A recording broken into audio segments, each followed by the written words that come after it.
What up, everybody? Tariq never got the opportunity to meet his grandfather, Curtis St. Patrick, who was shot and killed when Ghost was just a teenager. After his father was killed, Ghost went to live with Tommy and was raised by Kate Egan. We also know that Ghost had no mother in the picture, which leads many to think that Kate Egan is actually Ghost's biological mother, similar to how she left JP when he was only 2 days old. I'm not saying she is his mother or not. I'm just saying that's what I've heard people say. Concerning Curtis St. Patrick, we know that he was a bar owner, a drunk, and he was also a snitch who didn't want Ghost to get into the drug game. Personally, I believe Curtis St. Patrick was also Breeze, a man with two sides, just like how RSJ spoke about Ghost. The other side of Curtis, Breeze, was a monster, drug-dealing murderer.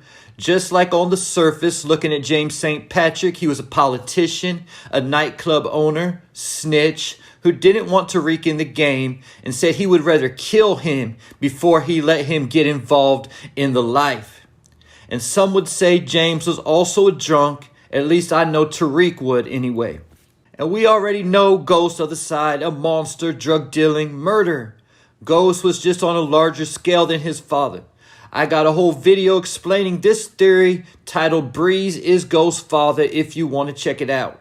When Power initially started, Ghost did not drink. Many people thought it to be strange, a nightclub owner who didn't drink. Obviously, Ghost had learned from his father's mistakes and knew that he shouldn't drink if he wanted to stay on the top of his game. But I believe Ghost had already battled a struggle with alcohol at some point in his life before we met him in season 1. Because when Ghost started really drinking heavily again, it was to do research to get from under Milan. Tasha saw Ghost the next day and said, "I haven't seen you like this in years." Ghost told Tasha that he had it under control. But Tasha still went to report to Tommy that Ghost is drinking again. So it already had to have been a problem at one point for her to go running telling Tommy about it. But Ghost didn't have everything under control and was never able to reel his drinking back in. It only got worse and worse until the end. At one point, Ghost got drunk at a party at Truth and ended up choking out Councilman Tate in front of everybody. And there was a few times when Tariq would come home and Ghost would be up waiting for him, drunk, and they would get into it. When we got to see things from Tariq's perspective in the series finale, when he went to Ghost's hotel room to talk, we got to see Ghost as a drunk maniac who was very aggressive towards Tariq. Ironically, Ghost even ended up getting drunk one night and killed a drunk driver who killed a kid as a vigilante. But what was it that made Ghost resort back to drinking after all those years? It was when he killed Rolla. Rolla was like a son or a little brother to Ghost. And Ghost had raised him up from the time he was young and taught him the game. Rolla basically got the same education that Tariq always wanted. But Ghost got played by Kanan. Kanan didn't fear Tommy Egan like that. He knew he could easily manipulate Tommy by being friendly. Rolla would be the problem if he wanted to take over Ghost's organization.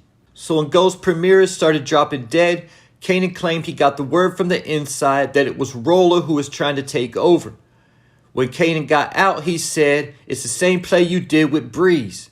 And when Ghost found out that Rolla took a trip to Miami, Ghost had no choice but to kill Rolla. But I believe deep down Ghost knew that it wasn't Rolla, and after killing him, Ghost finished his drink, and from that point it was on.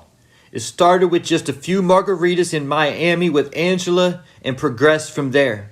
In Ghost Season 1 at his 18th birthday party, Tariq was given a spiked drink. But before getting messed up on the drink, he told Lauren that he doesn't usually drink because his dad was a drunk. Luckily for Tariq, the drink was spiked for 2 reasons. Number 1, he ended up going to the graveyard and getting recorded by Cooper Saxe. This was the reason how Tasha ended up beating her queen pin case. And number 2, if Tariq would have got turned up at that party, he might still be drinking today and going down the same slope that Ghost and Curtis went down. We know that Tariq used to drink lean with Kanan when he was a kid, but they weren't drinking alcohol. The two don't normally mix.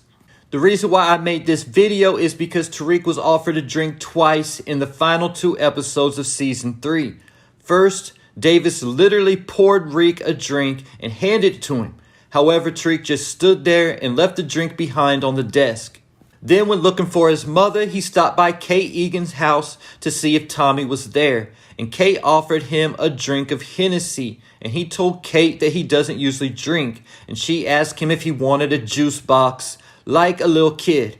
A lot of people thought that was funny, but it could very well be an Easter egg that is addressed at some point. When it comes to drinking, there are 2 types of drinkers, the social drinker and the alcoholic.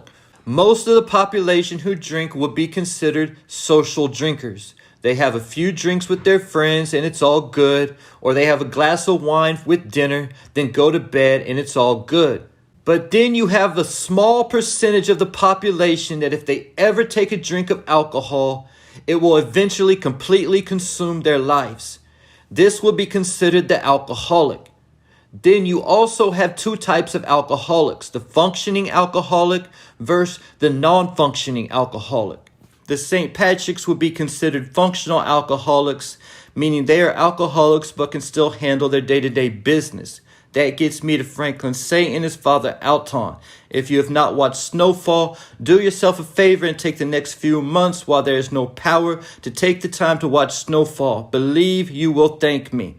Season 1, Franklin's dad Alton was a full-blown, non-functioning alcoholic who wandered the streets. Alton did end up getting cleaned up and getting sober, but like Tariq, Franklin never drank because he saw what it did to his father. For 6 seasons, Franklin never took a drink of alcohol until the final episode when everything fell apart. When the time jumped, I believe 12 years forward, alcohol had consumed Franklin and he was a non-functioning alcoholic who was on the verge of being homeless. So with that being said, what could push Tariq over the edge to make him turn to the bottle? I'm guessing something happening to his mother, grandma, or sister could be a good possibility. Or if he has to kill someone who is close to him or was close to him. Now that he is in a war that includes Effie and Diana, he might have to make the hard decision and kill one of his former lovers. Either though they both have crossed him, I can see Tariq taking this very hard and turning to the bottle, especially if he kills Effie. But with that being said, I'm rooting for Tariq because this story hits close to me because my story is very similar to Ghost. So I smoke weed every day, but I don't drink. I know the devil is real, like Future says. And alcohol turns me into a straight demon. And there you have it. Leave your thoughts, theories, and predictions in the comments.